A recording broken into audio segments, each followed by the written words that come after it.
The woman, sobbing into her knees on his garden bench, had scaled an 8-foot stone wall in heels to get there, and Yannick Edevane found that detail nearly as intriguing as the fact that she was crying at all in a place most of the city had forgotten existed. He had been standing at the third-floor window of the estate overlooking the grounds when she'd made her clumsy, desperate ascent over the north wall, catching her dress on the iron finials, landing hard in the overgrown grass. She'd limped through the tangle of what had once been carefully tended pathways, past the empty fountain with its basin full of dead leaves, straight to the stone bench beneath the ancient oak as though she'd known exactly where she needed to be. Then she'd simply collapsed there and wept with the kind of raw, broken sound that suggested she'd been holding it in for far too long. Yannick had not been particularly interested in mortals for the better part of 3 centuries. They came and went like mayflies, burning bright and brief, and while he'd once involved himself deeply in their affairs, those days had long passed. He ruled the vampire courts of the Southern Territories in name, attended the necessary councils when summoned, signed the treaties that needed signing, and otherwise withdrew into the sprawling estate his family had occupied since before the city had cobbled streets. The garden had been his mother's project once, back when she'd believed that beauty could be a bridge between their kind and humanity. She'd been dead 200 years now, and the garden had died with her, choked by neglect and Yannick's own disinterest in maintaining what felt like a monument to futile optimism. But something about the woman's desperate intrusion stirred him from his habitual indifference.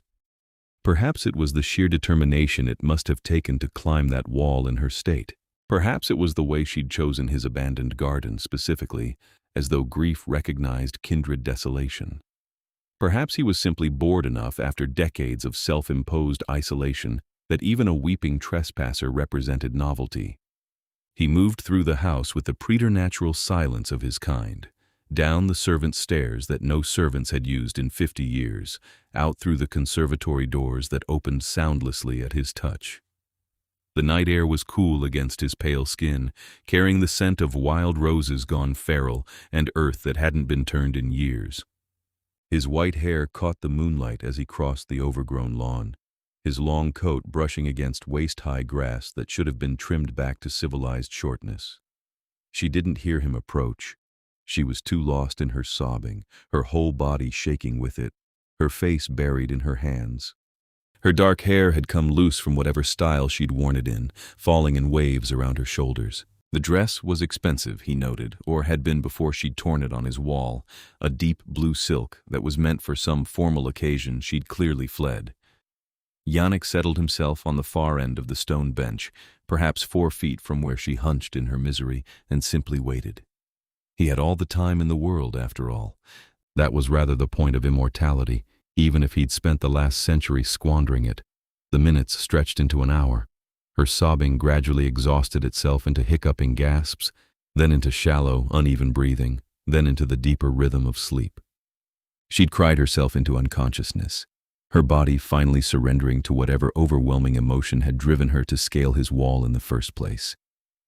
She slumped against the arm of the bench, her cheek pressed to cold stone, one hand still curled loosely near her face. Yannick remained where he was. It seemed somehow the only appropriate response to her desperate bid for sanctuary. She'd come here seeking safety enough to fall apart, and so he would ensure she had it. Nothing would disturb her rest while she slept in his garden, whether she knew he guarded it or not. The night deepened around them. Small sounds filled the silence. The rustle of some nocturnal creature in the underbrush, the distant sound of traffic from the city beyond the walls, the whisper of wind through the oak's ancient branches. Yannick sat motionless as only his kind could, requiring neither shift nor stretch, his preternatural senses alert to everything around them. Once, a fox ventured close, curious about the sleeping woman, and Yannick fixed it with a stare that sent it slinking back into the shadows. Once, he heard footsteps on the street beyond the wall, someone passing by, and he tensed until they faded into the distance. She slept for hours. The moon traced its arc across the sky, and still Yannick kept his vigil on the far end of the bench, this stranger's unwitting guardian. He found himself studying her in the moonlight, the tear tracks dried on her face, the exhaustion visible even in sleep. She looked young, perhaps mid-20s, though he'd long since lost the ability to accurately judge mortal ages. Everyone under 100 looked essentially infantile to him now, but there was something about her face that suggested strength beneath the grief, a certain set to her jaw that spoke of determination, the same determination that had gotten her over his wall in the first place. Dawn began its slow approach, the sky lightening by imperceptible degrees. Yannick felt the familiar weight of approaching daylight, the instinctive pull toward shelter that all of his kind experienced when the sun threatened the horizon. He had perhaps 30 minutes before he would need to retreat indoors, back to the windowless chambers where he spent his days in something between sleep and death. The woman stirred just as the first birds began their morning chorus. She shifted on the bench, her face scrunching in discomfort from the hard stone, and then her eyes opened slowly, confused and disoriented. She blinked several times, staring up at the oak branches overhead, clearly trying to remember where she was and how she'd gotten there. Then she turned her head and saw Yannick sitting at the other end of the bench, and her eyes went very wide. "I apologize for startling you," Yannick said before she could scream or bolt.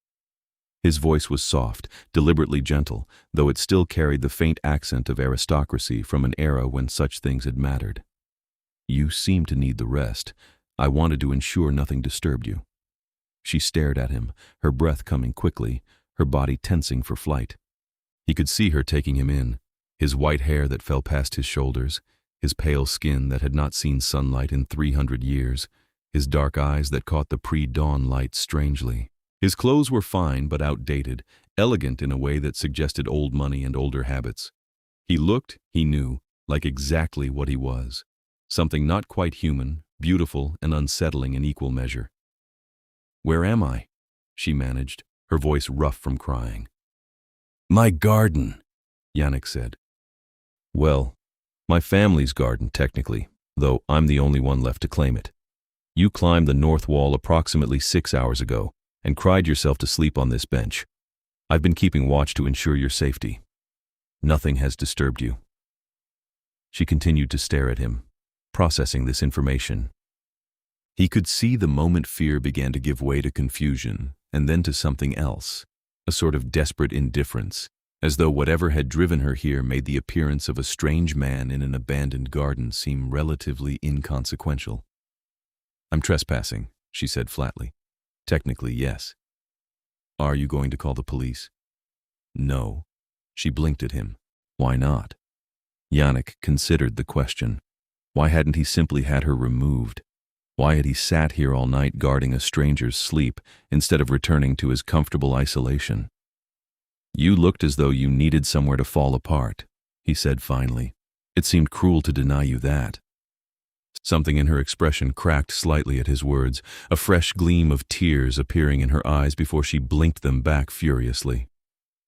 "I should go," she said, pushing herself upright. She swayed slightly, unsteady from sleep and dehydration and emotional exhaustion. "The gate is unlocked," Yannick said, gesturing toward the front entrance that opened onto the street. "You needn't climb the wall again. I'd offer you tea or coffee, but I'm afraid I need to go inside shortly. The sun will be up soon, and I have a condition that makes daylight rather problematic." She looked at him again, more carefully this time, and he saw the moment understanding dawned in her eyes.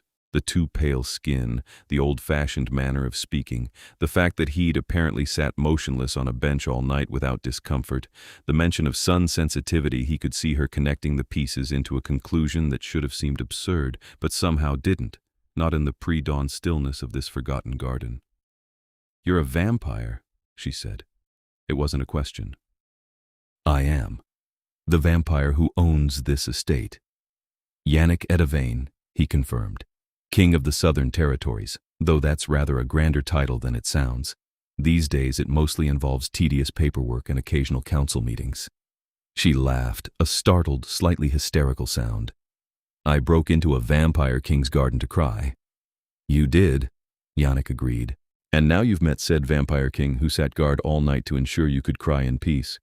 I'd say we're even on the awkwardness scale." She laughed again, more genuinely this time, though it still had an edge of hysteria to it. She pressed her hands to her face, shaking her head. "This is insane. This whole night is insane." "Most of the best nights are," Yannick said. The sky was definitely lightening now. He could feel the warning tingle across his skin, the instinctive urgency to seek shelter. I truly do need to go inside, but the garden is here if you need it again. The gate will be unlocked. He rose from the bench in one fluid motion, already turning toward the house. "Wait," she called after him. "I'm Violet. Violet Ashford." He looked back at her, this bedraggled, beautiful woman who'd scaled his walls, seeking refuge. "Violet," he repeated, tasting the name. "A pleasure to meet you, Miss Ashford, despite the unusual circumstances. I hope your next visit is under happier conditions." "I'm not going to come back," she said, but there was uncertainty in her voice. Yannick smiled slightly. "Nevertheless, the gate will be unlocked." He left her there in the garden as the sun began to crest the horizon, retreating into the safety of his estate just as the first rays of deadly light touched the tops of the walls. He made his way down to the lower chambers, to his bedroom with its heavy shutters and its bed he barely used, and as he settled into the day sleep of his kind, his last thought was of Violet eyes wide with shock and the unexpected pleasure of having someone, anyone, in his long-neglected garden. When Yannick woke the next evening, the first thing he did was check the garden from his window. It was empty, of course, just the wild tangle of neglected plants and the stone bench sitting vacant beneath the oak. He told himself he hadn't really expected her to return. Why would she? She'd been in crisis, had found a place to break down, and now would surely go on with her life. But he'd meant what he said. He went downstairs and unlocked the main garden gate, the wrought iron entrance that opened onto a side street. It creaked with disuse, the hinges protesting after years of being kept firmly closed. He left it standing open just wide enough for someone to slip through, an invitation that anyone passing might notice but few would dare to take.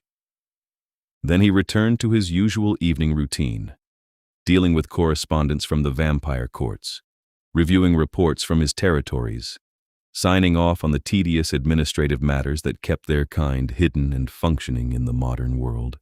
It was dull work, made duller by the fact that he'd long since stopped caring about most of it. He did what was necessary to maintain order and otherwise withdrew from the politics and machinations that consumed so many of his kind. He'd been young once, energetic and idealistic, believing that vampires could do more than simply survive in the shadows of human society. His mother had shared that belief, had poured her considerable will into creating bridges between their worlds. The garden had been one such bridge, a beautiful public space that she'd opened to the mortal city where humans could walk in safety even at night, protected by the vampire lady who'd created it. It had been revolutionary in its time, a genuine gesture of peace that had almost worked. Then she'd been assassinated by a faction of vampires who'd seen her idealism as weakness, who'd wanted the old ways of predation and dominance to continue unchallenged. Yannick had been barely a century old, young by vampire standards, and he'd inherited not just her estate and title but her failed dreams. He'd closed the garden the day after her funeral and had never opened it again. That had been 200 years ago, and in that time, the garden had become a ghost of what it had been. Beautiful bones buried under neglect, potential strangled by abandonment. Rather like himself, he supposed. 3 nights after Violet's first intrusion, Yannick was reviewing a particularly tedious trade agreement between his territories and the Eastern Court when he heard the soft creak of the garden gate opening. He was at the window in an instant, faster than human eye could follow, and there she was, Violet Ashford, slipping through the gate he'd left unlocked, looking around the overgrown garden with an expression he couldn't quite read from this distance. She wasn't crying this time. She looked composed, even curious, as she picked her way along the overgrown paths. She'd dressed more practically tonight, jeans and a jacket, sensible shoes. She walked slowly through the chaos of the garden, sometimes stopping to examine a plant more closely, touching leaves with careful fingers. She had, he realized, the manner of someone who knew plants, who understood growing things. Yannick watched her for long minutes, debating with himself. He could let her explore and leave undisturbed. He could retreat and allow her whatever privacy she sought. That would be the sensible, detached thing to do. Instead, he found himself heading downstairs and out into the garden once more. She heard him this time, his footsteps deliberate on the stone path, and turned to face him. In the moonlight, he could see her more clearly than he had in the pre-dawn darkness of their first meeting. She was lovely in an understated way, with an honest face and those striking violet blue eyes that must have inspired her name. She looked less exhausted tonight, though he could still see the shadows of grief around her eyes. "You came back," Yannick observed. "You left the gate open." "I did." "Why?" He considered the question. "Honestly, I'm not entirely sure. Curiosity, perhaps. It's been a very long time since anyone was in this garden. I found I wanted to see if you'd return." Violet looked around at the wild, overgrown space. "This was a garden once. A real one, I mean. You can still see the design underneath all the chaos. Whoever planned this knew what they were doing. The bones are incredible." "My mother designed it," Yannick said. "Over 200 years ago. She had a gift for growing things, for creating beauty." "What happened to it?" "She died. I closed it. I lacked her vision or her optimism about what such a place could mean." Violet was quiet for a moment, running her fingers over the leaves of what had once been a carefully maintained hedge, now sprawling and wild. "I'm a horticulturist," she said. "I work for the city's botanical gardens, or I did until 3 days ago." "What happened 3 days ago?" She laughed bitterly. "I got fired. Budget cuts, they said, though really they just wanted to get rid of the programs I'd been running. Community gardens, public education, outreach to underserved neighborhoods, none of it generated enough revenue, apparently, so they cut my department and offered me a position in the gift shop instead. I told them where they could put their gift shop position. Hence the evening of desperate sobbing in a stranger's garden. Hence that, yes." She looked at him directly. "I'm sorry for trespassing. I just needed somewhere to be that night, somewhere that wasn't my apartment or a bar, or anywhere someone might try to talk to me. I saw your wall and I just climbed it. I don't even know why. I just knew I needed to be somewhere green and growing, even if it was abandoned." "Green and growing might be overstating it," Yannick said dryly, gesturing to the chaos around them. "It's more wild and dying at this point." "No," Violet said firmly. "It's not dead. Neglected, yes. Overgrown, absolutely. But everything here is still alive. Look." She walked over to what had been a rose garden, now a tangle of thorns and runners. "These are old roses, probably 200 years old if your timeline is right. They're still blooming, see? They're basically indestructible. And this," she moved to a sprawling mass of green, "this is jasmine that's completely taken over, but it's healthy, it's thriving. The fountain is full of leaves, but the basin is intact. The pathways are overgrown, but the stonework is solid. This garden isn't dead, Mr. Edivane. It's just waiting." Yannick stared at her, then at the garden he'd long since written off as a casualty of his grief and apathy. Waiting for what? For someone to care about it again. The words hit harder than they should have, striking something deep in his chest that he'd thought long since calcified beyond feeling. He looked at the garden through her eyes and saw not the monument to failure he'd been seeing for 2 centuries, but potential, life persisting despite abandonment, beauty refusing to die just because it had been forgotten. Could it be restored? He found himself asking. If someone cared enough, could it be brought back? Violet's eyes lit up in a way that transformed her face. Absolutely. It would take work, a lot of work, but the structure is here. The mature plants are here. You wouldn't be starting from scratch. You'd be reclaiming and redirecting what's already growing. It would be easier than creating a new garden from nothing. She paused, then added more hesitantly, "Why? Are you thinking of restoring it?" "I don't know," Yannick admitted. "I haven't thought about this garden as anything other than a memorial to my mother's failed idealism for a very long time. But listening to you talk about it, I find I'm curious what it could be. What was it meant to be? Originally, I mean." Yannick walked over to the bench where he'd first found her and sat down, gesturing for her to join him. After a moment's hesitation, she did. "My mother believed that vampires and humans could coexist more openly," he began, "not revealing ourselves entirely, but creating spaces of genuine peace and cooperation. This garden was meant to be one such space, beautiful, open to the public, tended by both humans and vampires working together, a sanctuary in the middle of the city where anyone could come and be safe, regardless of what they were or where they came from. It was radical for its time. It's still radical now, honestly. What happened? Some of our kind thought she was weakening us, making us vulnerable. They killed her for it, and He paused, searching for words. I withdrew. I was young, angry, grieving. I closed the garden and retreated from the world. I've been retreating ever since, if I'm honest, going through the motions of ruling while caring very little about any of it. Violet was quiet for a long moment. I'm sorry, she said finally, about your mother. And I'm sorry for what happened to me 3 days ago, because I know it's nothing compared to losing someone you love. But I think I understand a little about having something you believed in ripped away. What did you believe in? That green spaces should be for everyone, Violet said. That plants and gardens shouldn't just be for rich people who can afford private landscaping. That there's something fundamental about humans connecting with growing things, something we need, and that cities have an obligation to provide that access. I built programs around that belief, and I watched them help people. Kids who'd never planted anything learning to grow vegetables. Elderly people finding community in neighborhood gardens. People like me, I suppose, who need somewhere green to fall apart when life becomes too much. She smiled sadly. And then it all got cut because it didn't make enough money. The world has a disappointing tendency to destroy idealism, Yannick observed. It does, Violet agreed. But that doesn't mean the idealism was wrong. Your mother's garden, the fact that the plants are still alive 200 years later even though no one's tended them, that says something, doesn't it? About how stubbornly life persists, how beauty refuses to die just because someone stops fighting for it. Yannick found himself watching her as she spoke, fascinated by the passion that animated her features despite her obvious exhaustion and grief. She had not been broken by her recent loss, he realized. Wounded, yes, but not broken. There was steel beneath her gentleness, determination underneath her momentary despair.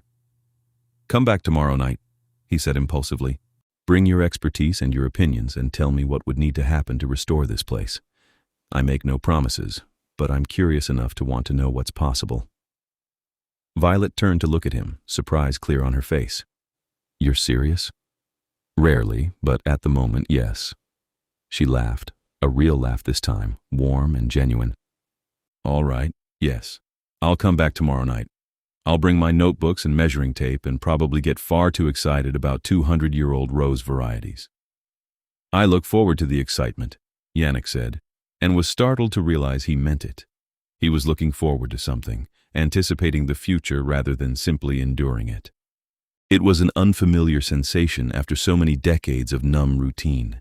They sat together on the bench for a while longer, talking about plants and cities and the strange ways life surprised you when you were least expecting it. The conversation came easily, naturally, as though they'd known each other far longer than 2 brief meetings in an abandoned garden.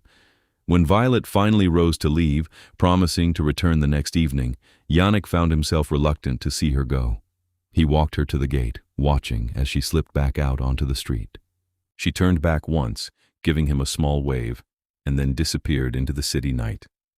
Yannick returned to the bench and sat there for a long time, looking at his mother's garden with new eyes. Waiting, Violet had said. The garden was waiting for someone to care about it again. Perhaps he'd been waiting too, though he hadn't realized it until a sobbing woman had scaled his wall seeking sanctuary. Over the next 2 weeks, Violet became a constant presence in the garden.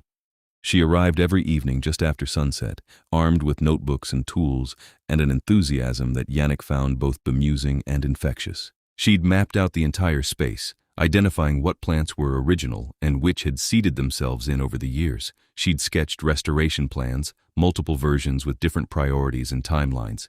She'd dug into the archives of the city's botanical history and found references to his mother's garden in old newspapers and journals, documentation of how celebrated and beloved it had been in its prime. Look at this, she'd said excitedly one evening, thrusting a printed article at him. From 1823. The Edivane Garden stands as a beacon of possibility, proof that beauty can flourish even in the darkest corners of our city. Lady Celestine has created not merely a garden, but a genuine sanctuary where all are welcome and none need fear. Your mother was famous, Yannick. This place meant something to people.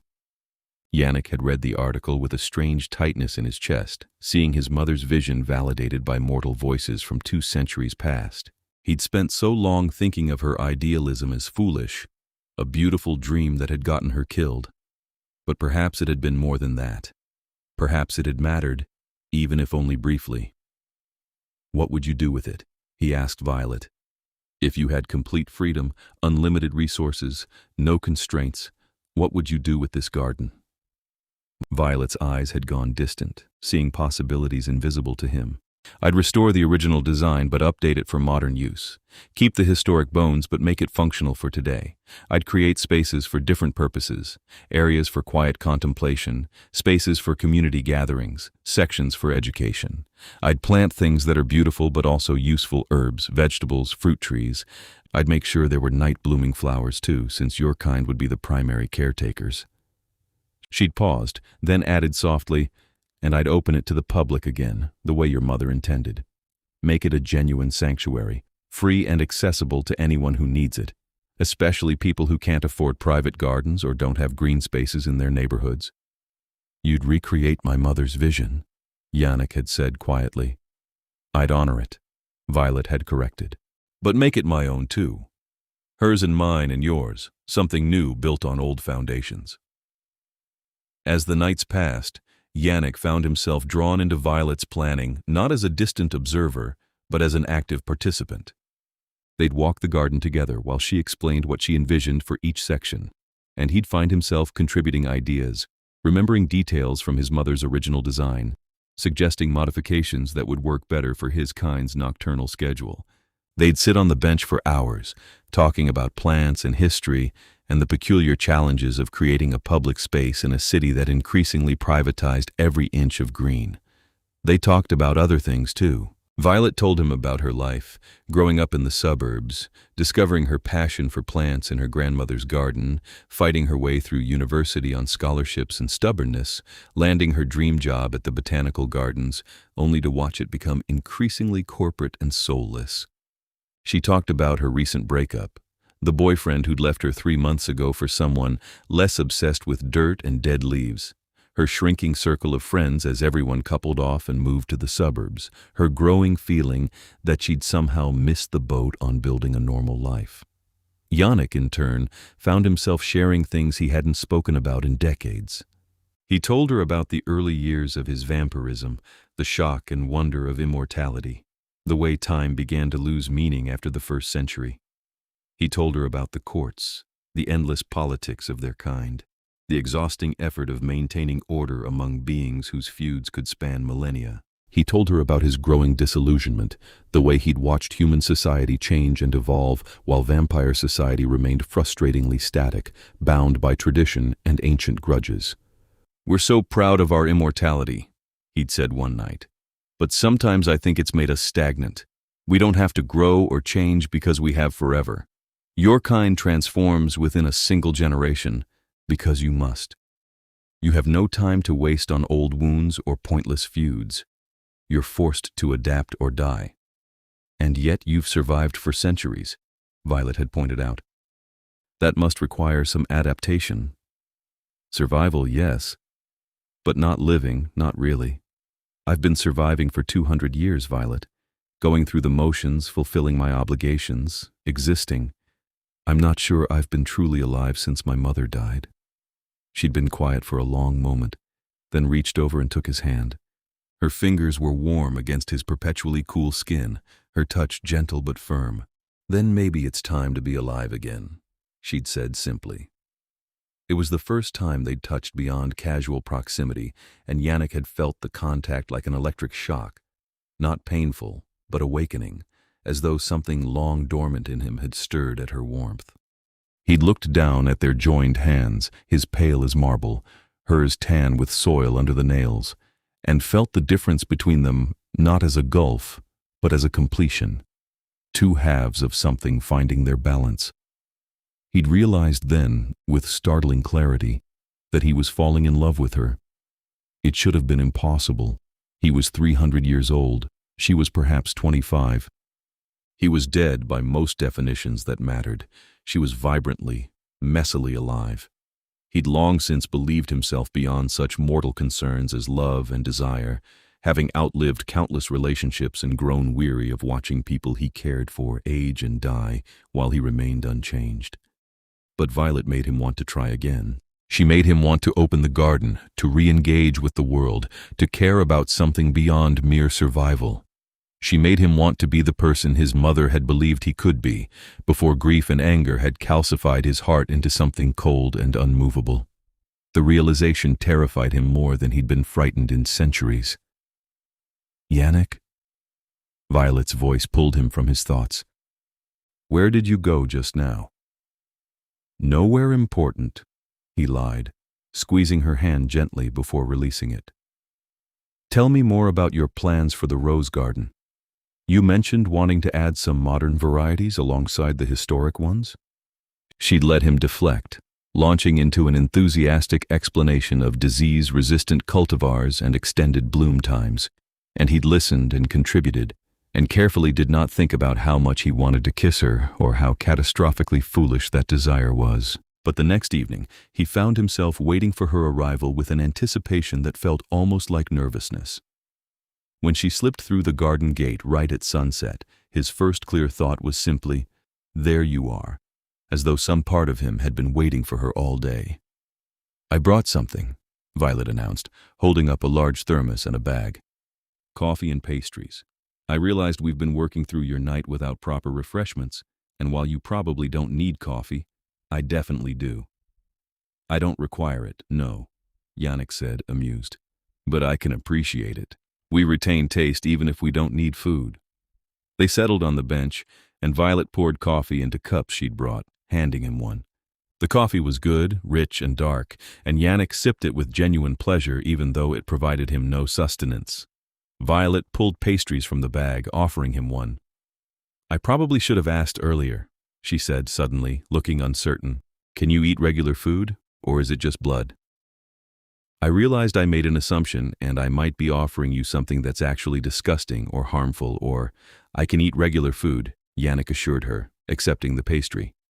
"It provides no nutritional value for my kind, but it's not harmful, and we can still enjoy the taste. I haven't bothered in years, honestly, but I used to quite enjoy good food." He bit into the pastry, a flaky croissant filled with almond paste, and made an appreciative sound. "This is excellent. Where did you get it?" "There's a French bakery near my apartment. The owner is from Lyon and extremely particular about his baking. I'm slightly addicted to their croissants." They ate in comfortable silence for a while, watching the moonlight filter through the oak's branches. It was peaceful in a way Yannick had almost forgotten existed. Simple companionship, easy and undemanding, with someone who seemed to genuinely enjoy his presence. "Can I ask you something personal?" Violet said eventually. "You can ask. I reserve the right not to answer." "Fair enough." She paused, gathering her thoughts. "That first night when you found me crying here, why did you stay? You could have woken me, made me leave, called someone to remove me. Why sit guard all night for a complete stranger?" Yannick considered the question, wanting to give her an honest answer. "I think," he said slowly, "because you reminded me of something I'd forgotten. You were so desperate to find a place where you could fall apart safely, desperate enough to scale a wall in heels and risk arrest for trespassing. That kind of need, it's real and raw and human in the best sense of the word.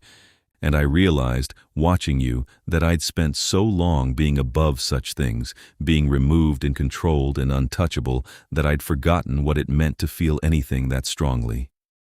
You were vulnerable in a way I haven't allowed myself to be in centuries. I suppose I wanted to protect that, even if you didn't know I was doing it." Violet was quiet, absorbing his words. "You're not as removed as you think," she said finally. "These last 2 weeks working on the garden plans with you, you care, Yannick. You care deeply about this place and what it represents. You just convinced yourself not to, because caring hurt too much after your mother died." "Perhaps," he admitted. "Can I tell you what I think? Please. I think you've been waiting, just like this garden, waiting for something or someone to give you a reason to try again. I climbed your wall at exactly the right moment, didn't I? A few years earlier, and you might have just called the police. A few years later, and maybe you'd have withdrawn so far that nothing could have reached you. But I showed up right when you were just barely open enough to be curious instead of dismissive. Yannick stared at her, struck by her insight. You're rather perceptive for someone who claims to be better with plants than people. Plants taught me patience and observation, Violet said. The same skills work on people, you just have to pay attention. She paused, then added more softly, and I've been paying attention to you, Yannick. You're not what I expected a vampire king to be. What did you expect? Someone colder, more predatory, dangerous and distant.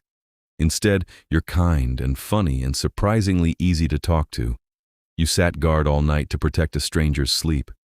You've spent 2 weeks entertaining my enthusiastic rambling about plant varieties and garden design. You bring me blankets when the nights get cold because you don't want me to be uncomfortable. You're not cold at all. You're warm in all the ways that actually matter. Yannick felt something crack in his carefully maintained composure. She was looking at him with such open affection, such genuine fondness, that it undid him completely. 300 years of discipline and control, and this mortal woman with dirt under her nails and starlight in her eyes had demolished his defenses in a matter of weeks. Violet, he said carefully, I need to tell you something, and I need you to understand that I expect nothing from you when I say it. You owe me nothing, and our friendship will continue regardless of how you respond. But I've come to care for you a great deal, more than is probably wise, and you deserve to know that my interest in restoring this garden has become as much about creating something with you as it is about honoring my mother's memory. Violet's breath caught. Yannick, I'm falling in love with you, he continued, the words coming easier now that he'd started. I have been for days now. Perhaps from the moment you told me this garden was waiting.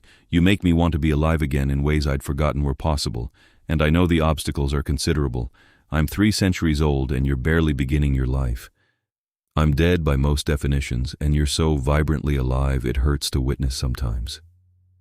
But I wanted you to know, because you deserve honesty, and because hiding it was becoming more difficult than simply telling you. Violet set down her coffee cup with shaking hands. I thought I was imagining it, she said quietly. The way you look at me sometimes, the care you take to make me comfortable, the way you listen like everything I say matters. I told myself I was projecting, that I was rebounding from my breakup and reading things into your kindness that weren't there. You weren't imagining it. I'm falling in love with you too, Violet said, and her voice was steady despite the tears gathering in her eyes. Which is completely insane because we've known each other for 2 weeks and you're a vampire and I'm a mortal, and this should be the worst possible idea. But you make me feel seen in ways no one else ever has. You take my work seriously and my ideas seriously and me seriously. When I'm with you, I don't feel like I'm too intense or too passionate or too focused on things that don't matter. I feel like I'm exactly enough. Yannick closed the distance between them on the bench, reaching up to cup her face with one pale hand. You are exactly enough, he said firmly. You're extraordinary, Violet. You brought my garden back to life and me along with it. We haven't even kissed yet, Violet said, half laughing, half crying. I'm declaring love for someone I haven't kissed. That's easily remedied if you'd like. I'd like. Yannick leaned in slowly, giving her every opportunity to pull away, but she met him halfway. Their lips touched softly at first, a question and an answer, and then with more certainty as Violet's hands came up to tangle in his long white hair. He could taste coffee and sugar on her lips, could feel the warmth of her living blood just beneath her skin, and underneath it all was the simple, astonishing fact of her presence, her willingness to be here with him despite all the logical reasons she should run. When they finally pulled apart, both breathing harder than necessary, well, Violet breathing harder, Yannick breathing more than he strictly needed to, they rested their foreheads together. So, Violet said eventually, we're doing this, whatever this is? I'd like to, Yannick said. If you're willing to navigate the considerable complications. What complications exactly? I mean, besides the obvious immortal mortal thing. Yannick pulled back slightly so he could see her face. The vampire courts will have opinions. I'm the king of the Southern Territories, which means my personal life is unfortunately a matter of political interest. When I open the garden, and I am going to open it, with you as its designer and primary caretaker, it will draw attention. When that attention includes the revelation that I'm in a relationship with the garden's mortal creator, there will be talk and likely opposition from traditionalists who believe our kind should remain separate. Can they do anything about it? To you or to me? To me. No, I'm too powerful and too well established. To you? They shouldn't be able to, not without declaring war on me, which none of them are foolish enough to do. But there will be social pressure, political maneuvering, attempts to undermine either the garden project or our relationship. It won't be easy. Violet was quiet for a moment, thinking. My life wasn't easy before I met you, she said finally. I was unemployed, heartbroken, and crying in strange gardens. At least now I'm in love with someone who actually appreciates me, and I'm working on the most exciting project of my career. I'll take complicated over empty any day. Yannick felt a surge of fierce affection for her pragmatism, her refusal to be intimidated. You're absolutely certain? Once we open the garden and reveal our collaboration, there's no putting that particular genie back in the bottle.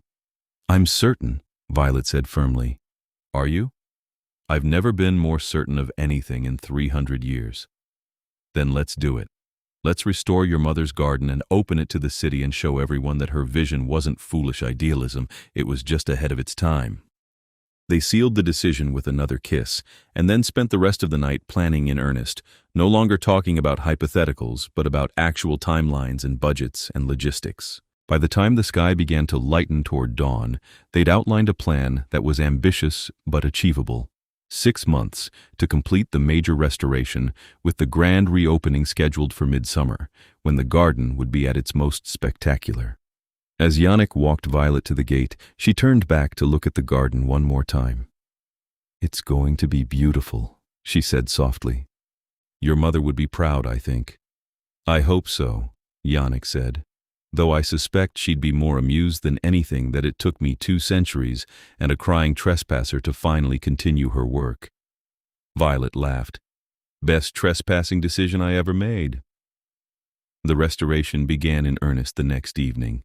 Violet had quit the part-time job she'd taken at a coffee shop after being fired from the botanical gardens, and Yannick paid her a generous salary as the garden's official designer and manager. He also hired a crew of both mortal and vampire workers, carefully selected for their skills and discretion, to help with the heavy labor. The work was immense. The first week alone involved clearing centuries of overgrowth, pruning back the plants that could be saved, removing the ones that were truly dead or diseased, and repairing the hardscaping that had crumbled over the years. The fountain was cleaned and repaired, its basin emptied of debris, and its old mechanisms restored to working order. The stone pathways were revealed beneath layers of soil and moss, the original design emerging like archaeology. Violet was in her element, directing the work with a confident authority that impressed even the vampire workers, who weren't accustomed to taking orders from mortals. She knew exactly what she wanted and how to achieve it, and her enthusiasm was infectious. Even Yannick found himself wielding pruning shears and hauling wheelbarrows of debris, actual physical labor he hadn't engaged in for decades. They worked side by side through the nights, often until dawn forced Yannick inside, and during those long hours the garden slowly transformed. The rose garden was tamed and shaped, the historic varieties pruned into health and new cultivars added to extend the blooming season. The wild jasmine was trained onto new trellises, creating walls of green and white flowers that would bloom in waves through the summer. The herb garden was completely redesigned, filled with medicinal and culinary plants alongside the ornamentals. The vegetable plots were laid out in attractive raised beds, ready for planting. As the work progressed, word began to spread through the vampire courts. Yannick received increasingly pointed correspondence from other vampire lords and ladies, all dancing around the central question: what was the king of the Southern Territories doing opening a public garden with a mortal woman? Some of the letters were politely curious. Others were thinly veiled criticism, suggesting that such a project was beneath his dignity or questioning his judgment in partnering with a mortal for something so public. A few were more direct warnings, pointing out that the garden's opening would draw attention to their kind and potentially destabilize the careful balance they maintained with human society. Yannick responded to all of them with polite but firm dismissal. The garden was his property, its restoration his decision, and he answered to no one regarding how he chose to use it. As for Miss Ashford, she was the finest horticulturist in the city and exactly the expert needed for such a project. Any objections could be directed to him personally, though he would not be changing his plans regardless. One letter, however, gave him pause. It came from Lucien Dracos, Lord of the Eastern Territories and Yannick's longest-standing rival. The two of them had been at odds for over a century, ever since Lucien had led the faction that had assassinated Yannick's mother. He'd never been able to prove Lucien's direct involvement, but he knew, and Lucien knew he knew, and the Cold War between their territories had been simmering for 200 years. The letter was brief and pointed. How nostalgic, young Edivane, to see you resurrect your mother's failed experiment. I trust this iteration will meet with more success, though history suggests otherwise. I look forward to attending the opening, assuming it actually comes to pass. Perhaps this time the garden will thrive. Perhaps. Yannick read the letter 3 times, parsing the threats hidden in its polite language. Lucien was announcing his intention to interfere, to undermine either the garden or Violet or both. The reference to his mother's failed experiment was deliberate provocation, designed to anger him into making mistakes. He showed the letter to Violet one evening as they took a break from planting the new flower beds. She read it carefully, then looked up at him with concern clear on her face. He's threatening us. He is. Can he actually do anything? Legally, I mean within your vampire laws? Directly. No. The garden is my territory, both literally and legally. He has no authority here. But Lucien is clever and patient. He'll look for indirect methods, spreading rumors, creating problems with permits or inspections, perhaps trying to sabotage the opening itself. He wants me to look weak or foolish, wants to prove that my mother's vision was naive and that I'm naive for continuing it. What are we going to do? We're going to proceed exactly as planned, Yannick said firmly. And we're going to make this garden so undeniably successful that Lucien's objections become irrelevant. The best response to his provocation is excellence. We'll create something so beautiful and beneficial that the entire city embraces it, mortal and vampire alike.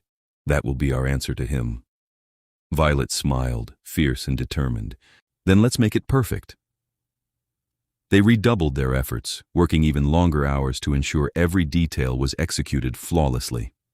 Violet's vision for the garden was incredibly detailed.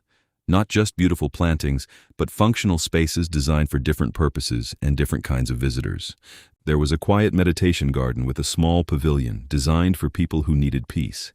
There was an active children's area with hardy plants that could withstand climbing and exploring, along with educational markers about different species.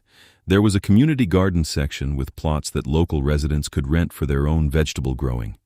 There was a night-blooming garden specifically designed for vampire visitors, filled with moonflowers and evening primrose and night-blooming jasmine. Every section was accessible, with wide paths that accommodated wheelchairs and strollers. Every plant was labeled with both common and scientific names, along with information about its uses and care. There were benches throughout, enough seating that no one would have to stand for long. There were water fountains and restrooms, and a small shed that would serve as an office and supply storage. It was, Yannick realized as the pieces came together, exactly what his mother had envisioned 200 years ago, updated and refined for the modern world. It was a genuine sanctuary, a place where anyone could come and find beauty and peace and connection to growing things. It was everything he'd abandoned when grief had made him retreat from the world. And it was working. As word of the garden's restoration spread through the mortal community, people began appearing at the gates during the day, curious about what was happening inside. Violet started giving informal tours to anyone who showed up, explaining the vision and inviting people to return for the grand opening. The response was overwhelmingly positive. Excitement that a historic garden was being restored, enthusiasm for the community garden plots, appreciation that someone was creating a free public space in an increasingly expensive city. 3 weeks before the planned opening, Yannick received another letter, this one from the High Council of Vampire Lords, the governing body that supposedly regulated all vampire territories. It was a formal summons requiring his appearance at their next meeting to discuss concerns regarding your recent activities and their potential impact on our kind's continued discretion. "They're going to try to shut down the garden," Violet said when he told her. She'd been staying late into the pre-dawn hours most nights, and he'd gotten into the habit of walking her home before retreating to his day rest. They were standing at the garden gate, her hand in his, and he could feel her tension. "They're going to try," Yannick agreed. "They won't succeed." "How can you be sure?" "Because the garden is already succeeding beyond anything they can argue against. Because I'm still a king, regardless of how much I've withdrawn from politics, and they can't actually give me orders. And because I'm not my younger self anymore, the one who closed this garden and retreated when challenged. I've spent 200 years avoiding conflict, and it accomplished nothing except my own stagnation. I'm done avoiding things." He turned to face her fully, taking both her hands in his. "Violet, the council will likely suggest that our relationship is inappropriate, that a vampire of my standing shouldn't be involved with a mortal, that it undermines their carefully maintained hierarchies. They may demand I end our partnership on the garden or end our personal relationship, or both. I want you to know, before I go to that meeting, that I will refuse all such demands. You're not some political inconvenience I'll sacrifice to make my life easier. We're in this together, and I won't back down from that." Violet's eyes glistened with tears, though she was smiling. "You're going to defy your own council for me?" "I'm going to defy them for us," Yannick corrected. "For this garden and everything it represents. My mother defied them and they killed her for it, and I let that silence me for 2 centuries. I'm done being silent." She pulled him down for a kiss that tasted like determination and devotion, and the midnight blooming jasmine that now covered the garden's eastern wall. When they finally separated, she pressed her forehead against his. "Go to your meeting," she said. "Tell them that the garden opens on schedule and that I'll be standing beside you when it does. Tell them that change is coming whether they like it or not, and it's going to smell like roses and night-blooming flowers."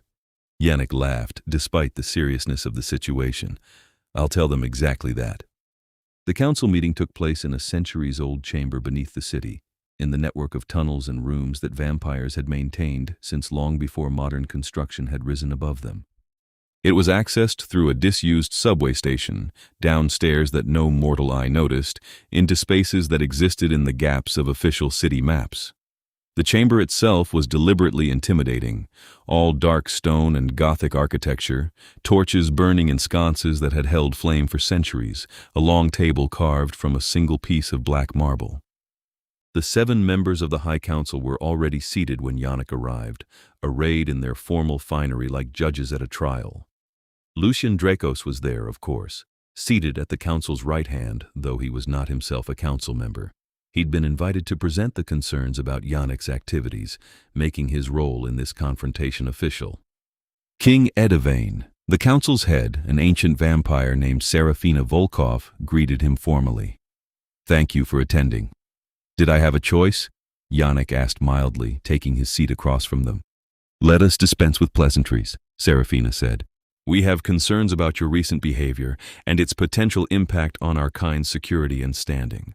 We've asked you here to address these concerns and hopefully reach an understanding about how to proceed." "I'm listening." Lucien leaned forward, his smile all teeth and no warmth. "You're opening a public garden, Yannick, using mortal labor, designing it for mortal access, and doing it all under your own name with no attempt at discretion. You're drawing attention to yourself, and by extension to all of us. In an age where we maintain our security through carefully managed invisibility, you're making yourself a spectacle." "The garden will open at night," Yannick countered. "It will be accessible to both mortals and our kind, yes, but there's nothing about it that reveals vampire existence. I'm simply a wealthy recluse with historic property choosing to restore it for public benefit. That's eccentric, perhaps, but hardly supernatural." "And the mortal woman you've partnered with?" another council member asked, a vampire named Marcus Thorne. "Miss Violet Ashford, who's been seen entering and leaving your estate at all hours." Who speaks about you with inappropriate familiarity? Who you've publicly employed in a position of significant authority? Surely you see how that appears. It appears that I've hired an expert to design my garden, Yannick said evenly. Which is exactly what happened. Miss Ashford is the finest horticulturist in the city, with exactly the skills and vision needed for this project. Her employment is perfectly legitimate. Your relationship with her goes beyond professional, Lucian said, and there was something sharp in his voice. You're involved with her romantically. A vampire king, consorting with a mortal woman, conducting the relationship openly where others can see. It's beneath your dignity and potentially dangerous for her. My personal relationships are none of the council's concern, Yannick said, allowing some steel into his tone. Dangerous for her? The only danger comes from members of our kind who might take issue with her relationship to me, and I'll handle any such threats with extreme prejudice. As for dignity, I'll thank you not to lecture me about it, Lucian, given your own history. The reference to Lucian's role in his mother's death hung in the air like poison. Several council members shifted uncomfortably. Gentlemen, Serafina intervened. The past is past. We're here to discuss the present situation. Yannick, the council's concern is this. You're creating a very public project, tying your name and reputation to it, and doing so in partnership with a mortal who has clearly captured your affection. If anything goes wrong, if the garden fails, if Miss Ashford is harmed, if the mortal public reacts poorly, it reflects on all of us. We're simply asking that you reconsider the scope of your plans, perhaps a more private restoration, access limited to our kind and carefully vetted mortals, perhaps a different designer, one of our own kind who understands the need for discretion. You're asking me to abandon the core vision of the project, Yannick said flatly. My mother created that garden as a genuine public sanctuary, open to all. That's what I'm restoring. Not a private preserve for vampires, not a carefully controlled space for the privileged few. A real sanctuary, free and accessible, exactly as she intended it. Your mother's vision got her killed, Lucian said bluntly. The words landed like a physical blow, and for a moment the ancient rage Yannick had been suppressing for 2 centuries threatened to surface. He felt his control slip, felt the predator beneath his civilized surface bare its teeth. Then he thought of Violet, of her passionate insistence that the garden was waiting, that life persisted despite abandonment, that beautiful things refused to die just because someone had tried to destroy them. He thought of her fierce determination, her refusal to let loss and disappointment break her, her insistence that idealism wasn't foolish just because it was difficult. He breathed in slowly, deliberately, and let the rage settle back into cold determination. My mother's vision was killed by vampires who feared change, Yannick said quietly, looking directly at Lucian. By members of our kind who thought that maintaining their power was more important than building something better. Her death wasn't a failure of her vision. It was proof that she was right to think we needed to evolve beyond predation and secrecy. She was murdered because she threatened the status quo, not because she was wrong. He stood, placing his hands flat on the black marble table, and looked at each council member in turn. I'm opening the garden as planned. It will be public, accessible, and free. Miss Ashford will be its primary caretaker and manager, with full authority over its operation. I will continue my relationship with her, both professional and personal, and I will tolerate no interference in either.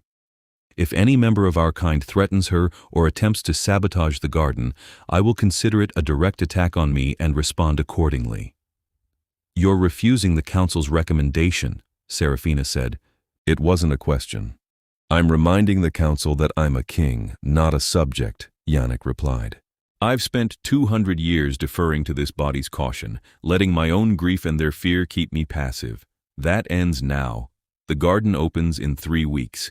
You're all invited to the grand opening, where you'll see that everything I've said is correct. It's beautiful, beneficial, and poses no threat to our kind's security. In fact, I'd argue it strengthens our position by demonstrating that we can be part of the solution to human problems, not just predators hiding in shadows. He turned to leave, then paused and looked back at Lucian. And if you're planning to interfere, I suggest you reconsider. I was young and grieving when you killed my mother, too shocked to respond effectively. I'm neither young nor grief-stricken now, and I've had 2 centuries to cultivate both power and patience. Test me at your own risk." He left the chamber without waiting for dismissal, climbing back up to the city streets above. His hands were shaking slightly with suppressed adrenaline, the vampiric equivalent of a fight-or-flight response. He'd just declared open defiance of the council and issued a direct threat to Lucian Dracos. There would be consequences. But as he made his way back to the estate, back to the garden where Violet would be working late into the night as she always did, he found he didn't regret a single word. He was done with passive acceptance, done with letting fear of loss prevent him from building something worth having.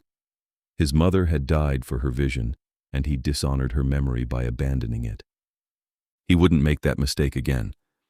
He found Violet in the night-blooming garden, adjusting the placement of newly installed lighting. She looked up when she heard him approach, and her smile was like sunrise even in the darkness. "How did it go?" she asked. "I may have declared war on the vampire establishment," Yannick admitted. "Subtly, but definitely." "Good," Violet said firmly. "They needed someone to stand up to them. Your mother did, and now you're doing it. I'm proud of you." He pulled her into his arms, holding her close, breathing in the scent of jasmine and earth that always clung to her now. "They're going to come after us," he said quietly. "Lucien especially. He won't let this go." "Then we'll deal with him," Violet said. "Together. We've built something beautiful here, Yannick. Something that matters. Whatever they throw at us, we'll handle it." Her confidence steadied him. He kissed her there among the night-blooming flowers, surrounded by the garden they'd created together, and felt something fundamental shift in himself. He was no longer the withdrawn, grief-frozen vampire who'd sat guard over a sobbing stranger out of vague curiosity. He was someone who had something worth fighting for, someone worth protecting, and a vision worth defending. The garden would open. They would succeed, and anyone who tried to stop them would learn exactly how formidable a vampire king could be when he finally decided to care about something again. The final 3 weeks before the opening passed in a blur of frantic preparation. Every detail had to be perfect. The plantings fully established, the signage clear and welcoming, the pathways smooth and safe, the lighting both functional and atmospheric. Violet barely slept, working from early morning when the mortal crew arrived straight through until Yannick had to physically carry her out of the garden at dawn because she'd worked herself into exhaustion. "You're going to collapse," he told her one morning, settling her into his car for the drive to her apartment. "You need rest." "I'll rest after the opening," Violet mumbled, already half asleep against his shoulder. "Too much to do. The herb garden labels aren't finished, and we need to test the fountain one more time. And I want to add more seating near the children's area. The herb garden labels are finished. I did them myself while you were obsessing over the rose placements. The fountain works perfectly. The seating is adequate. Everything is ready, Violet. You need to trust that we've done enough." "Have we, though?" She looked up at him with exhausted, worried eyes. "Lucien is coming. He's going to look for any flaw to exploit, any excuse to say we failed.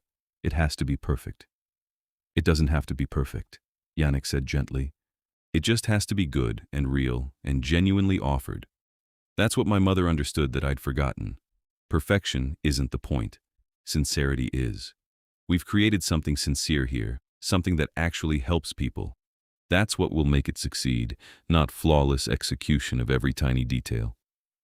Violet was quiet for a moment, then nodded slowly. "You're right. I'm just scared. What if people don't come? What if they do come but hate it? What if Lucien does something to ruin it and I can't stop him?" "Then we handle it," Yannick said. "Together. But I don't think any of those things will happen. People are going to love it, Violet. They already do, based on the previews you've been giving, and as for Lucien, I'm ready for him. I've been preparing for a confrontation with him for 200 years. If he wants to move against us, let him try." She managed a tired smile. "When did you become the optimistic one?" "When I fell in love with someone who taught me that beautiful things are worth fighting for, even when they're difficult." They spent the last few days before the opening sending out invitations, arranging for media coverage, coordinating with the city about traffic and parking. The response was overwhelming. The local news wanted to cover the opening. The mayor's office sent congratulations. The Botanical Gardens, Violet's former employer, asked if they could send representatives. The vampire community's response was more mixed, but enough had confirmed attendance that it would be a genuine test of whether both worlds could share the space peacefully. The night before the opening, Yannick found Violet sitting on the stone bench where he'd first discovered her, staring up at the oak tree's branches. She looked calmer than she had in weeks, as though she'd finally accepted that the work was done and tomorrow would bring whatever it brought. He sat beside her, exactly as he had that first night, though now, instead of careful distance between them, she immediately curled into his side, his arm coming around her shoulders. "I've been thinking about that first night," Violet said quietly. "How desperately miserable I was. How certain I felt that I'd failed at everything that mattered. I climbed your wall because I couldn't bear to be anywhere else, because I needed somewhere I could fall apart without anyone watching. And instead, you found a vampire king sitting guard on the other end of your bench." She laughed softly. "I did. The strangest, most wonderful thing that's ever happened to me. You gave me back everything I thought I'd lost, Yannick. Purpose and passion and work that matters. You gave me this garden and let me make it into something real. You gave me yourself. You gave me just as much," Yannick said. "More even. You reminded me what it meant to care about something, to be alive instead of just existing. You took my abandoned garden and my abandoned self and saw potential instead of ruins. You loved me despite every logical reason not to." "Who says it was despite?" Violet countered. "Maybe I loved you because of who you are, not despite it. A 300-year-old vampire king who sat guard all night to protect a stranger's sleep, who talks about plants with genuine interest even though he doesn't need them to survive, who let me turn his property into a public garden because he believed in the vision even when it scared him. Why wouldn't I love that person?" Yannick kissed her temple, feeling more content than he'd been in centuries. "Tomorrow is going to change everything," he said quietly. "Once we open these gates, there's no going back to quiet anonymity. For better or worse, we're putting ourselves and this garden into the public eye. I know.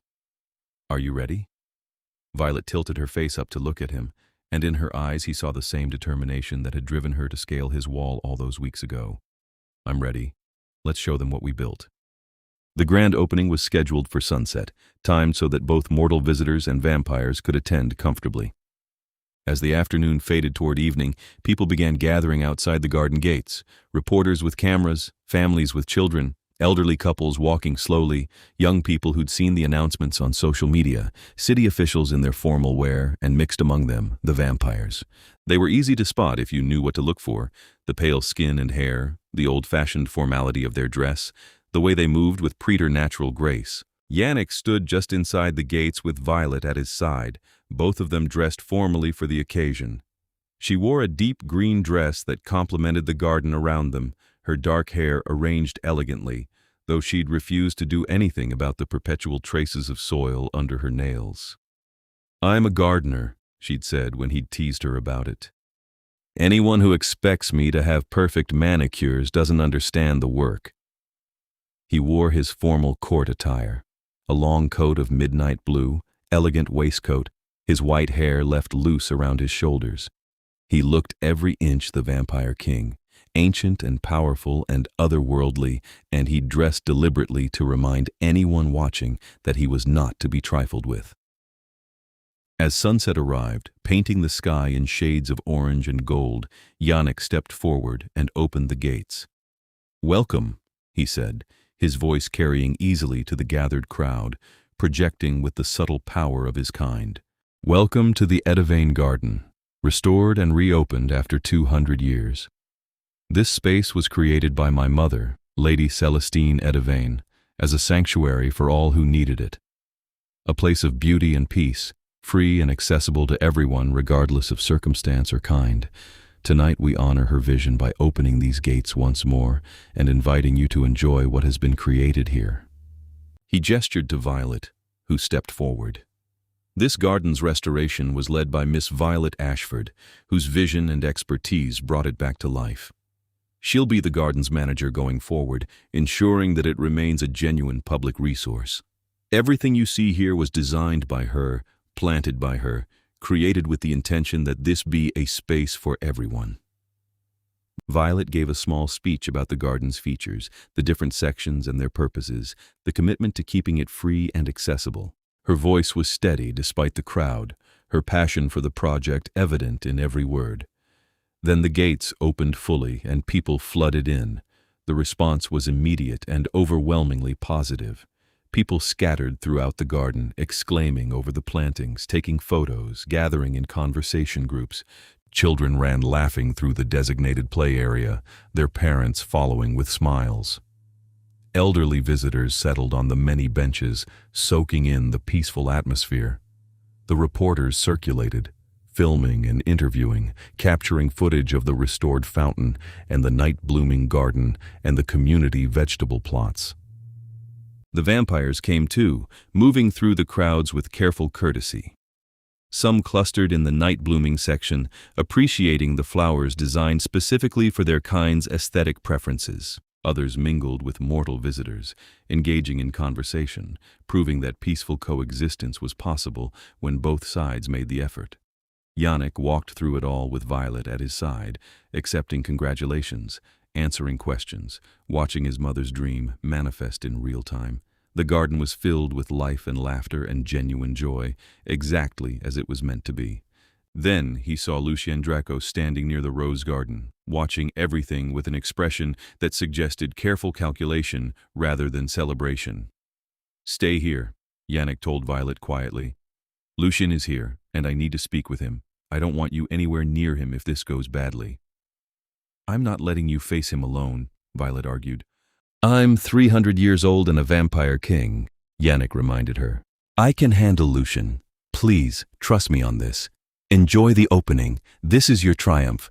Don't let him ruin it for you." Violet looked like she wanted to argue further, but finally nodded. "Be careful. Always." Yannick made his way through the crowd to where Lucien stood, studying the roses with apparent interest. The other vampire looked up as he approached, his expression polite and pleasant and completely unreadable. "Congratulations, Yannick," Lucien said.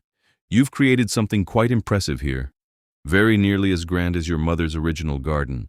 I'm almost surprised." "You came here to admit you were wrong?" Yannick asked dryly. "I came to see for myself what you'd accomplished," Lucien said. "The council asked me to observe and report back on whether your experiment posed any risk to our kind's security. I'll be happy to tell them that everything appears perfectly ordinary. A wealthy recluse with a public garden. Nothing supernatural about it at all." "Then we have no quarrel." "Not about the garden, no." Lucien's smile sharpened. "Though I notice your mortal companion is very present, very public, giving speeches, being photographed, clearly established as the garden's manager and your partner in this enterprise. That's rather more exposure than most of our kind give to mortal associates. Miss Ashford is the garden's designer and manager. Of course, she's public and present. She earned this recognition." "She's also your lover," Lucien said bluntly. "Don't bother denying it. Everyone can see the way you look at her, the way she stays close to you. You're conducting a romantic relationship with a mortal woman, openly, without any pretense of discretion. That's new behavior for you, Yannick. Quite the departure from your previous 2 centuries of isolation. My personal life remains none of your concern." "It becomes my concern when it creates potential problems for our kind," Lucien countered. "What happens when she ages and you don't? When she dies in a handful of decades and you're left grieving again? You'll close the garden again, won't you? Retreat into another 2 centuries of brooding. You're not stable enough for this kind of public role, Yannick. Your mother wasn't either, and we both know how that ended." The threat was barely veiled, the implication clear. Violet was vulnerable, and Lucien could hurt her if he wanted to hurt Yannick. Yannick moved faster than mortal eyes could track, suddenly occupying Lucien's personal space with enough presence to make the threat clear. "If you're suggesting what I think you're suggesting," he said very quietly, his voice pitched for vampire ears only, "then you should know that I'm not the grief-shocked boy I was when you killed my mother. If you touch Violet, if you harm her in any way, if you even make her uncomfortable with your presence, I will end you. Not politically, not through courts or councils. Personally, permanently, and with extreme satisfaction." Lucien had gone very still, assessing the threat and finding it genuine. "You'd go to war over a mortal?" I'd go to war over her, Yannick corrected. She's not immortal to me. She's Violet and she's mine, and I protect what's mine with everything I have. You taught me that actually when you took my mother from me. You taught me that sometimes peace isn't possible, that sometimes the only answer to violence is overwhelming force. I learned that lesson well. Test me if you doubt it. Lucian studied him for a long moment, then stepped back carefully. You've changed, he said, and there was something almost like respect in his voice. You're not the withdrawn passive king you've been for 2 centuries. You're actually willing to fight now. For the right things, yes. Violet is the right thing. This garden is the right thing. My mother's vision was the right thing. I was wrong to abandon it, and I won't make that mistake again. And if I leave her alone, if I acknowledge your claim and withdraw my objections, then we continue as we have been. 2 kings ruling adjacent territories with cold but civil relations. You stay in your domain, I stay in mine. We cooperate when necessary and avoid each other otherwise. That's acceptable, Lucian said after a moment's consideration. I didn't come here to restart old wars, Yannick. I came to see if you were serious about this project or if it was a passing whim. You've proven it's serious. You've also proven you're willing to defend it and her. I can respect that, even if I don't share your vision. He turned to leave, then paused and looked back. For what it's worth, your mother would have been proud. This garden is everything she hoped for. It's a shame she couldn't see it realized. The words, surprisingly genuine, hit Yannick with unexpected force. He watched Lucien disappear into the crowd, the closest thing to peace they'd achieved in 200 years, and felt something old and painful finally begin to loosen in his chest. His mother's death had been a tragedy, a senseless waste driven by fear and resistance to change, but her vision hadn't died with her. It had waited, dormant but alive, in this garden she'd created. And now, finally, it was blooming again. Yannick found Violet near the fountain, talking animatedly with a group of visitors about the water plants they'd installed. She looked up when he approached, her expression shifting immediately to concern. Is everything all right? Lucien left rather quickly. Everything's fine, Yannick assured her. Better than fine. We reached an understanding. He won't be interfering. Really? Just like that? Just like that. Turns out a clear threat of permanent consequences is an excellent motivator for peaceful relations. Violet laughed, relieved. So we're safe? The garden is safe? We're safe. The garden is safe, and the opening is a complete success. He gestured to the crowd still flowing through the pathways, the smiles and laughter and genuine appreciation everywhere he looked.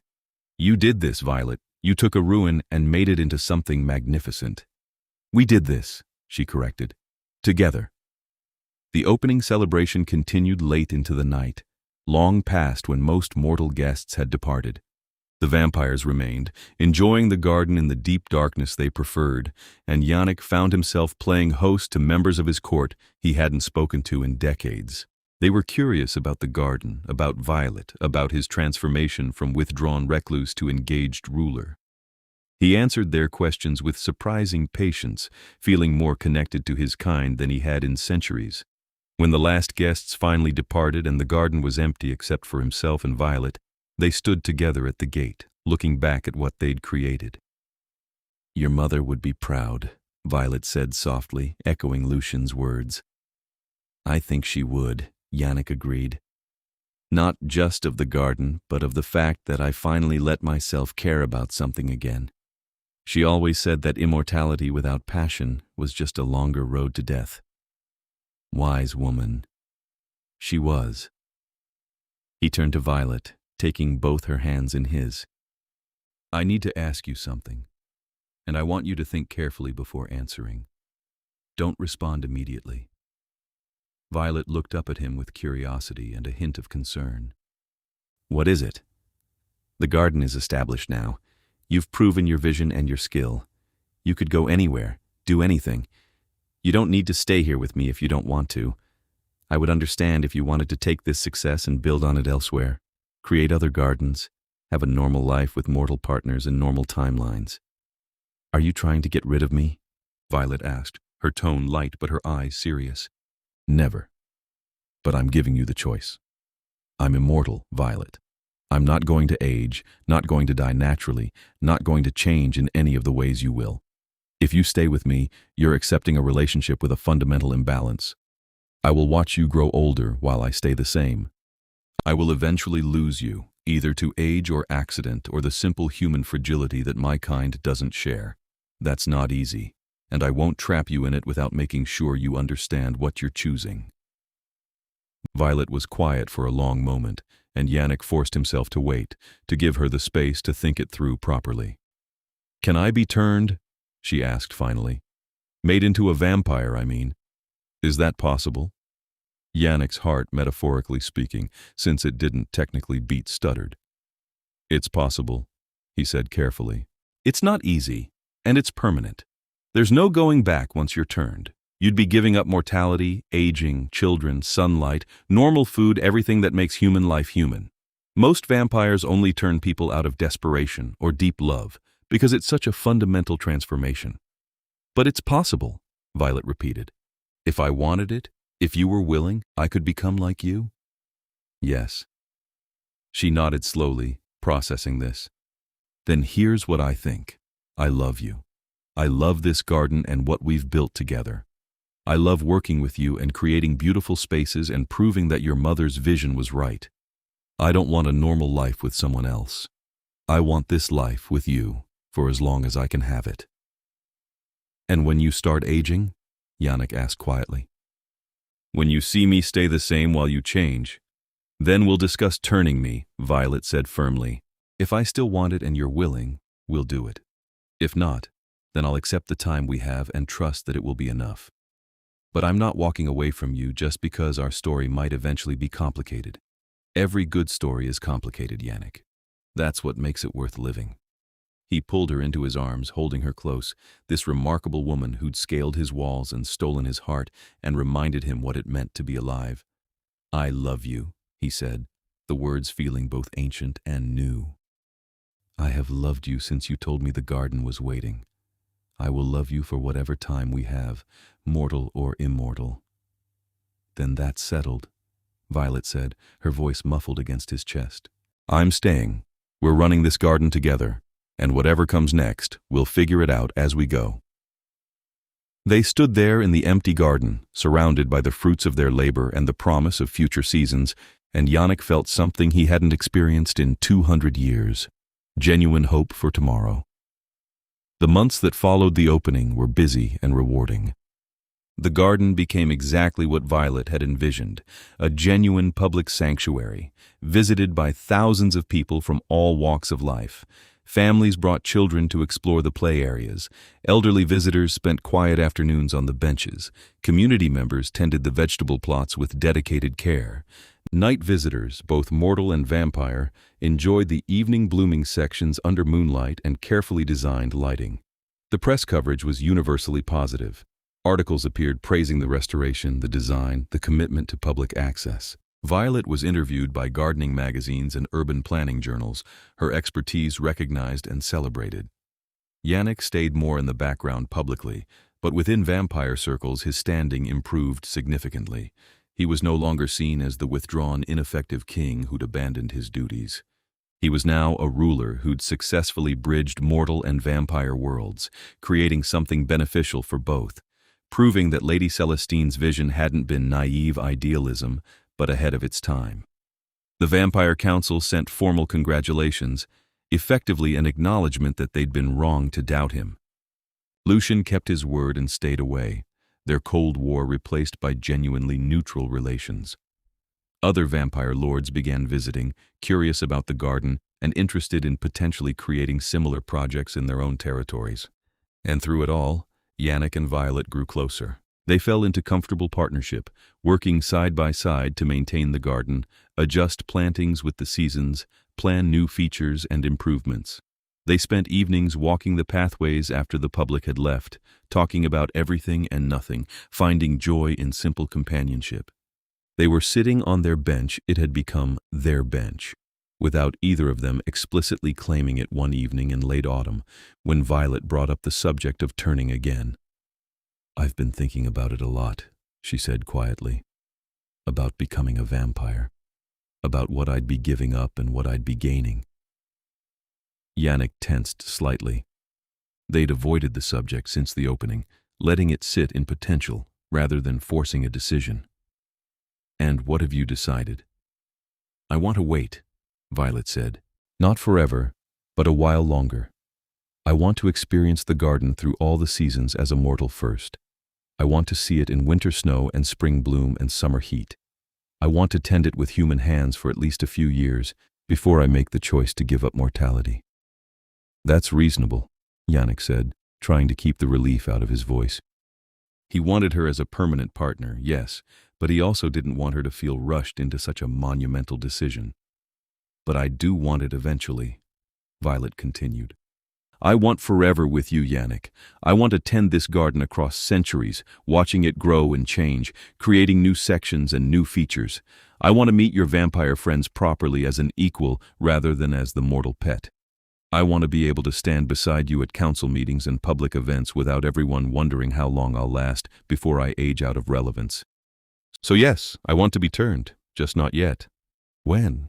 Yannick asked. "How will you know when you're ready?" Violet thought about it. 5 years, she decided. That's long enough to experience the garden thoroughly, to be absolutely certain this is the life I want, to make sure we're solid enough as a couple that forever doesn't scare me. 5 years from now, if we're both still certain, I want you to turn me." 5 years, Yannick repeated, tasting the time frame. It was nothing to him, barely a blink in his long existence, but he understood it was significant for her. Long enough to be sure, but not so long that she'd age too much before the transformation. "I agree. 5 years from now, if you still want it, and I'm convinced you understand what you're choosing, I'll turn you." They sealed the decision with a kiss, and then sat together watching the autumn leaves fall around them, 5 years stretching ahead like a promise and a test. The 5 years passed both quickly and slowly, depending on perspective. For Yannick, they were a pleasant blur of seasons and growth and steady companionship. For Violet, they were transformative. She went from a recently fired horticulturist to a renowned garden designer, sought after for consultations and lectures. She expanded the Edivane Gardens programming, adding workshops and educational series. She cultivated relationships with city planners and park departments, advocating for more public green spaces. She built a reputation as someone who understood not just plants but the intersection of nature, community, and urban development. And through it all, her relationship with Yannick deepened. They moved past the initial infatuation into something more solid and sustainable. Genuine partnership built on mutual respect, shared values, and compatible temperaments.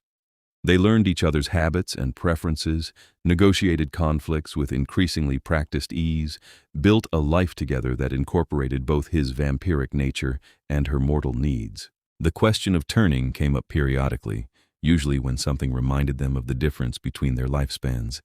Yannick would remain carefully neutral on these occasions, making it clear that he'd support whatever decision she made, but wouldn't pressure her either direction. Violet always reaffirmed her intention to go through with it, but occasionally expressed ambivalence about what she'd lose. "I won't be able to have children," she said one evening, about 3 years into their relationship.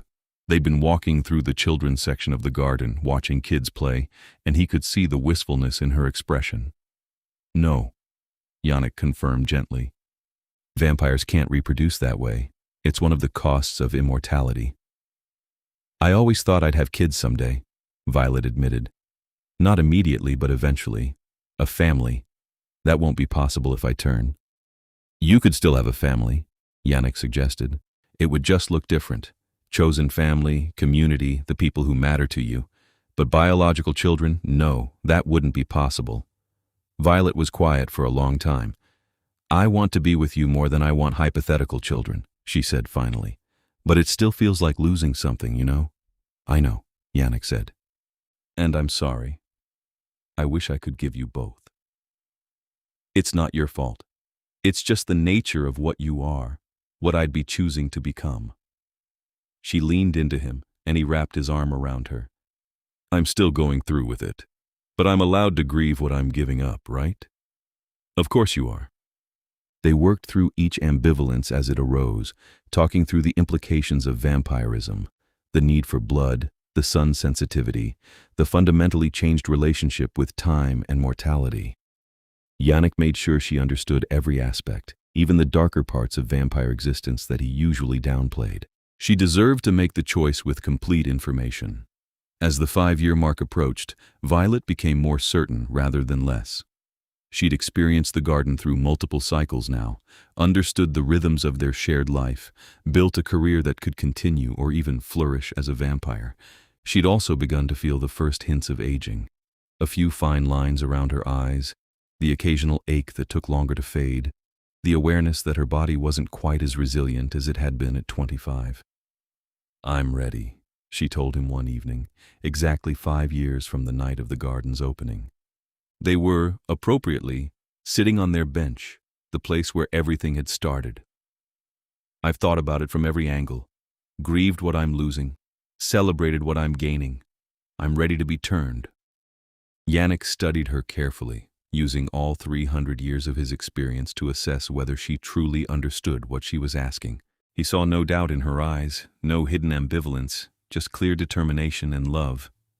"I love you," he said, "and I'll turn you, as I promised. But there's one thing you need to understand first. The turning process is painful and dangerous. Not all mortals survive it. Your body has to die and reanimate as something else, and that transition is traumatic. There's a small but real possibility that it will kill you permanently rather than transforming you." "What are the odds?" Violet asked practically. "For a healthy mortal with a vampire as powerful as me performing the turning, perhaps 1 in 10 don't survive. If you were sick or injured, the odds would be worse." Violet absorbed this soberly. 1 in 10. That's actually better than I feared. It's still a risk. "Everything worthwhile is a risk," Violet said firmly. "I'm healthy, you're powerful, we love each other. That's as good as odds get for something like this. Let's do it." The turning was scheduled for a week later, giving them time to prepare both practically and emotionally. Yannick cleared his schedule and ensured the garden would be looked after in their absence. Violet put her affairs in order, writing letters to distant family members she barely spoke to, but who deserved some explanation if she disappeared, ensuring her few possessions were organized. The night before the turning, they walked through the garden one final time, with Violet still mortal. "Tomorrow night I'll experience all of this differently," Violet said, trailing her fingers along the leaves of a rose bush. "Stronger senses, different vision. It won't be the same." "Different doesn't mean worse," Yannick said. "You'll see colors mortals can't perceive, smell nuances in the flowers that you've never noticed. The garden will be the same, but your experience of it will be richer in some ways. And I'll never see it in sunlight again." "No," Yannick admitted. "That you'll lose. I'm sorry." Violet shook her head. "Don't be. I'm choosing this with open eyes. Tomorrow I become a vampire. Tomorrow I become your equal in truth, not just in spirit. Tomorrow I commit to forever with you. I'm not mourning what I'm losing. I'm celebrating what I'm gaining." The turning itself was private, conducted in Yannick's chambers deep within the estate where they would be undisturbed. He'd prepared everything carefully. Soft surfaces in case she thrashed, restraints if she needed them, blood ready for when she woke. "I love you," Violet said as she lay down, looking up at him with absolute trust. "No matter what happens, I love you." "I love you," Yannick replied, "and I'll be here when you wake. I promise." He bit carefully, finding the artery with practiced precision. He drank deeply enough to bring her to the edge of death, feeling her pulse grow weak beneath his lips. Then, at the critical moment, he bit his own wrist and placed it against her mouth, letting his blood flow into her. "Drink," he commanded, and she did, responding to the instinct even as consciousness faded. The transformation began immediately. Her body convulsed as vampire blood met mortal biology, rewriting everything at a cellular level. Yannick held her through it, murmuring reassurance even though he wasn't sure she could hear him, monitoring her pulse as it slowed and faltered and finally stopped entirely. The moment of death was unmistakable. Her body went completely still, all the tiny movements that marked life ceasing entirely. For 3 hours she lay like a corpse while the vampire blood did its work, rebuilding her from the inside out. Yannick stayed beside her the entire time, holding her cold hand, willing her to survive. He'd turned people before centuries ago when he was younger and less cautious, and he knew the statistics. 9 in 10 survived. But there was always that 10th person, the one whose body couldn't handle the transformation, who died permanently instead of transitioning. Please, he thought, not her. Anyone but her. 3 hours stretched into 4. Her body remained death still. Yannick began to genuinely worry that she was the statistical casualty, that he'd killed her rather than transformed her. Then, just as dawn approached outside the sealed chamber, Violet gasped. Her eyes flew open, suddenly silver bright where they'd been blue, and she surged upright with vampiric speed, disoriented and overwhelmed. "Yannick?" Her voice was different, with a resonance it hadn't had before. "I'm here," he said, moving into her line of sight carefully. "You made it through! You're a vampire now!" She stared at her hands, flexing fingers that moved with unnatural grace. "Everything is so loud," she whispered. "So bright. I can hear your breathing, the blood moving in pipes somewhere below us, footsteps on the street outside. How do you function with all this input?" "You'll learn to filter it," Yannick assured her. "It takes time, but you'll adapt. How do you feel? Any pain?" "No pain," Violet said, still sounding awed. "Just overwhelming. Everything is overwhelming." She looked up at him, and he could see the predator in her eyes now, the vampire instincts awakening. "I'm thirsty." He'd prepared for this. He brought her the blood he'd stored, and she drank with the desperate hunger of a newborn vampire. He watched her carefully, ready to intervene if she lost control, but she maintained awareness even through the feeding, stopping when she'd had enough rather than glutting herself. "Good," he said approvingly. "You have excellent instincts. Many newborns struggle with moderation in their first feeding." Violet wiped her mouth, staring at the blood on her hand with a complex expression. "That was not as disturbing as I thought it would be. It tasted good. That should bother me more than it does." "Your vampire nature is settling in," Yannick explained. "Blood is sustenance now, the way food used to be. Your mortal squeamishness is fading because it's no longer relevant to your survival." They spent the next several hours in the chamber as Violet adjusted to her transformation. Yannick taught her how to control her enhanced strength, how to move without accidentally breaking things, how to filter the sensory overload into manageable input.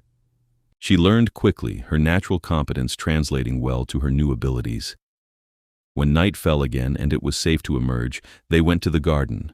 Violet stepped outside and gasped at what her enhanced senses revealed. "Oh," she breathed. "Oh, Yannick, it's beautiful. I can see colors I didn't know existed. The scents are incredible. Every flower has its own signature, and they're all singing together like a symphony." He watched her discover the garden anew, seeing his world through her transformed eyes, and felt profound satisfaction. This was right. She was right in this form, forever young and strong and perfect. Over the following weeks, Violet adjusted to vampirism with impressive speed. She learned to hunt ethically, taking small amounts from willing donors rather than killing. She mastered the control needed to interact with mortals without arousing suspicion. She adapted the garden management to her new nocturnal schedule, hiring mortal staff to handle daytime work while she focused on night operations.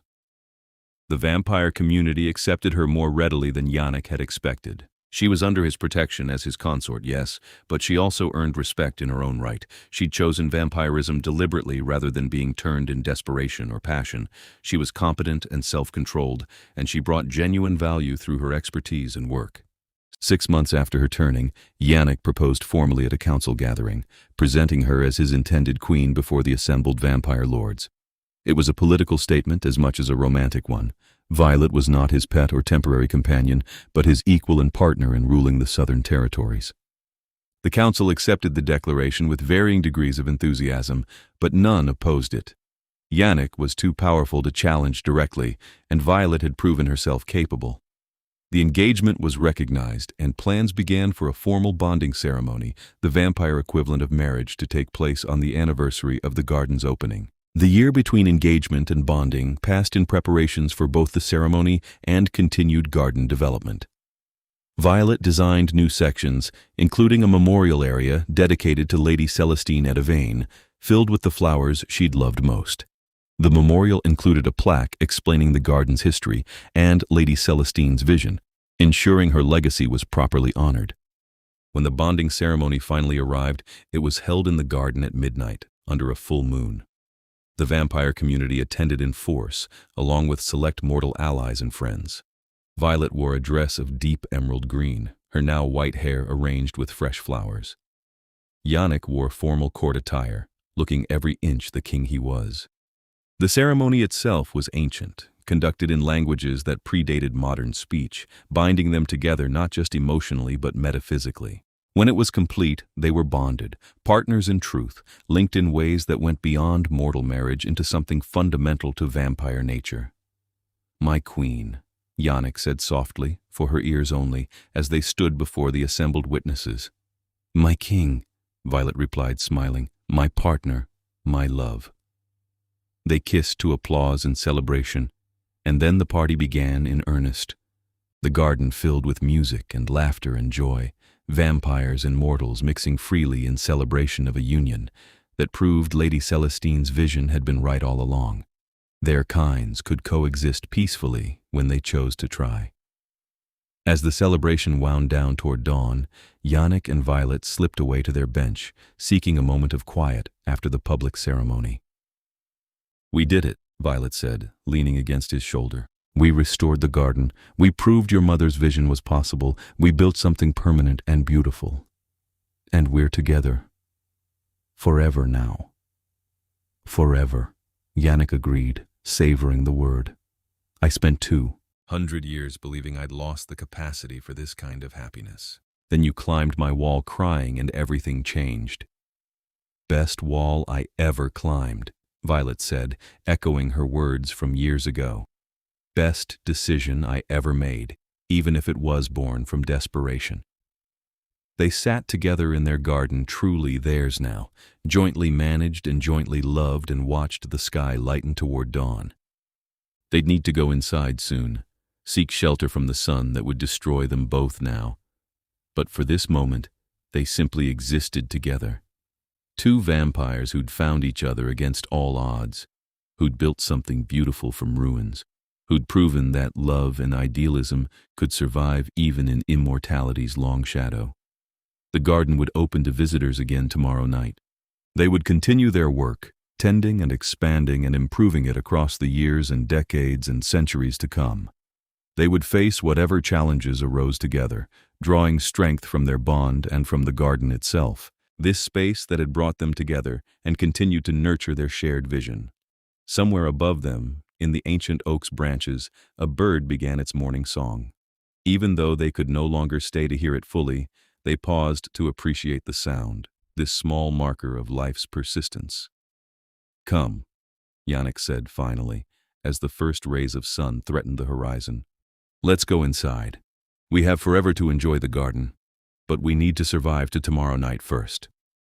They walked hand in hand back to the estate, leaving the garden to the approaching day. Behind them, the flowers they'd planted swayed in the morning breeze. The fountain sang its water song, and the paths waited patiently for the next evening's visitors. The garden had been waiting for centuries, patient as only growing things can be, waiting for someone to care about it again. It had found its caretakers in Violet and Yannick, two souls who'd been waiting too, though they hadn't known it. Now none of them were waiting anymore.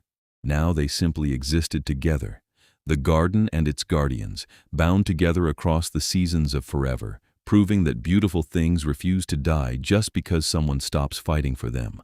They simply wait, patient and persistent, for someone to believe in them again.